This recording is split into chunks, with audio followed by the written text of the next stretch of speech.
Hi hello welcome back to my channel. இது Saturday night dinner ரெசிபிக்காக ஒரு சூப்பரான டிஷ் ஒன்று ரெடி பண்ணியிருந்தேன். ஒரு டிஃப்ரெண்ட்டான பொருளை வச்சு இன்றைக்கி ஒரு கூட்டு ட்ரை பண்ணியிருந்தாங்க. டேஸ்ட்டு ரொம்ப சூப்பராக இருந்துச்சு.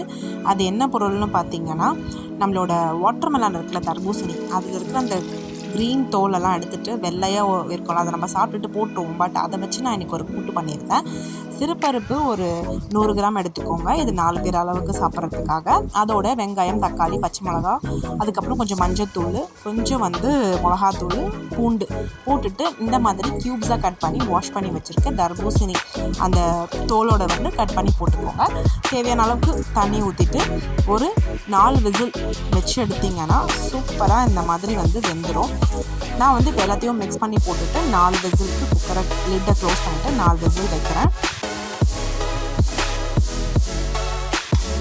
4 விசிலுக்கு அப்புறம் ப்ரெஷர் டவுன் ஆனதுக்கப்புறம் லிட்டை ஓப்பன் பண்ணி பார்க்கலாம்.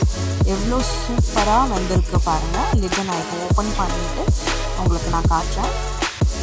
பாருங்கள் எவ்வளோ சூப்பராக நம்ம போட்டிருக்க அந்த தர்பூசணியோட தோல், பருப்பு எல்லாமே நல்லா மிக்ஸ் ஆகிருக்கு.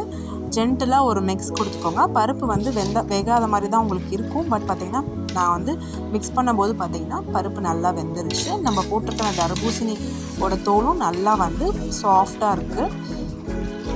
நம்ம வேஸ்ட் பண்ணாமல் நான் அதை ட்ரை பண்ணி பார்த்தேன். கூட்டு எப்படி இருக்குன்ட்டு வேறு லெவல் டேஸ்ட்டில் இருந்துச்சு. அதுக்கப்புறம் இதுக்கு ஒரு பேஸ்ட் நான் அரைச்சிருக்கேன். தேங்காய், அதுக்கப்புறம் ஜீரகம், ஒரு பச்சை மிளகா. இது காரத்துக்கு நம்மளுக்கு வெறும் பச்சை மிளகா தான். நான் கொஞ்சோண்டு தான் மிளகாத்தூள் போட்டிருக்கேன் கூட்டு அப்படின்றதுக்காக. தேவையான அளவுக்கு நீங்கள் இந்த ஸ்டேஜில் உப்பை ஆட் பண்ணிக்கோங்க. ஆட் பண்ணிவிட்டு கிளறி விட்டுக்கோங்க. நல்லா கிளந்ததுக்கப்புறம் நம்ம பேஸ்ட்டை அரைச்சிருக்கேன் பார்த்திங்களா, தேங்காய், அதுக்கப்புறம் ஜீரகம், ஒரு பச்சை மிளகா, அந்த பேஸ்ட்டை போட்டுக்கோங்க. அதுக்கப்புறம் கொஞ்சோண்டு தண்ணி ஆட் பண்ணிக்கலாம். நம்ம அரைச்சதில் கொஞ்சம் பேஸ்ட் இருக்கும், அதில் கொஞ்சம் தண்ணி ஆட் பண்ணிவிட்டு நல்லா கலந்துக்கோங்க. ஸ்டவ்வை மீடியம் இதில் வச்சுட்டு கலந்து விட்டுக்கோங்க. இந்த மாதிரி கொதி வந்ததுக்கப்புறம் நம்ம மிக்சியில் கொஞ்சம் மசாலா இருக்கும்ல, அதையும் ஆட் பண்ணிவிட்டு ஒரு அரை சொம்பு தண்ணியை ஊற்றிக்கோங்க. இந்த கூட்டு கொஞ்சம் திக்காக இருக்கணும். அப்போ தான் நம்ம இட்லி, தோசை, சப்பாத்தி, அதுக்கப்புறம் பூரி, சாதம் எல்லாத்துக்குமே சூப்பரான காம்பினேஷன். இடியாப்பத்துக்குலாம் சூப்பராக இருக்கும். அதுக்கப்புறம் பார்த்திங்கன்னா இதோட ஹைலைட்டே டேஸ்ட் தேங்காய் எண்ணெயில் தாளித்து கொட்டுறதாங்க. ட்ரஸ்ட் மீ, அவ்வளோ சூப்பரான ஒரு அரோமாங்க. தாளித்து கொட்டினதுக்கப்புறம் இதில் கடுகு, ஜீரகம், காஞ்ச மிளகா, இதில் 3த்தையும் போட்டு நான் தாளிச்சிட்டு தாளிக்கும் போதே வாசனை அவ்வளோ சூப்பராக இருக்குங்க. தாளிச்சிட்டு அதில் கொஞ்சம் கருவேப்பிலையை போட்டுட்டு நம்ம ஆல்ரெடி ரெடி பண்ணி வச்சுருக்க நம்ம கூட்டில் இதை நம்ம போட்டுடலாம். அந்த வாசமே அவ்வளோ சூப்பராக இருந்துச்சுங்க. டேஸ்ட்டு வேறு லெவலில் இருந்துச்சு.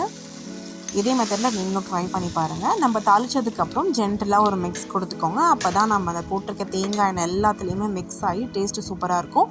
இந்த ஸ்டேஜில் நீங்கள் உப்பு செக் பண்ணிவிட்டு போட்டுக்கோங்க. அதுக்கப்புறம் கை நிறைய கொத்தமல்லி, கருவேப்பிலை தூவி ஒரு மிக்ஸ் கொடுத்து தோசையோ, ரைஸோ, இல்லை இட்லியோ, இடியாப்பத்துக்கோ நீங்கள் கொடுத்து பாருங்கள். டேஸ்ட்டு வேறு லெவலில் இருந்துச்சு. நான் இவ்வளோ டேஸ்ட்டாக இருக்கும்னு நினைக்கல. நம்ம எதுக்கு வேஸ்ட் பண்ணோம், இதை வச்சு ஒரு கூட்டு பண்ணலாமே, இந்த சவுச்சோலாம் செய்கிறோம்ல, அதே மாதிரி தாங்க போட்டு பண்ணேன்.